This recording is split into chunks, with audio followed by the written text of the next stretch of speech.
Live દર્શન માતાજી આવી ગયા છે ફેરથી. અત્યારે હું 4K વિડીયો બનાવી રહ્યો છું. જુઓ છો કે હજુ સામે જા, નજીક જાય એટલે લાઈવમાં ખબર પડે. તું નજીક જાય, પગે લાગ માતાજીને. એ ઉડી ગયા, વળી બેસી ગયા. નજીક જા, માતાજીને પગે લાગ.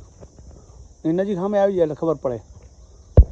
જુઓ છો કે બીજી વાર ખરેખર હળાહળ કળયુગમાં સત્ય છે જ, એમાં કોઈ બે મત નથી. એમ લાગી રહ્યું છે કે જાણે મા જોગણી પહેલાં આવ્યા હોય અને 64 જોગણીને જાણે આમંત્રણ દેવા આવવું પડતું હોય એવું મને લાગી રહ્યું છે. જુઓ છો સામે બેઠા છે માતાજી અને બિલકુલ નજીક જઈ અને હજી તમને ઝૂમ કરીને બતાવું. જુઓ છો કે વિડીયો શેર કરી નાખજો તો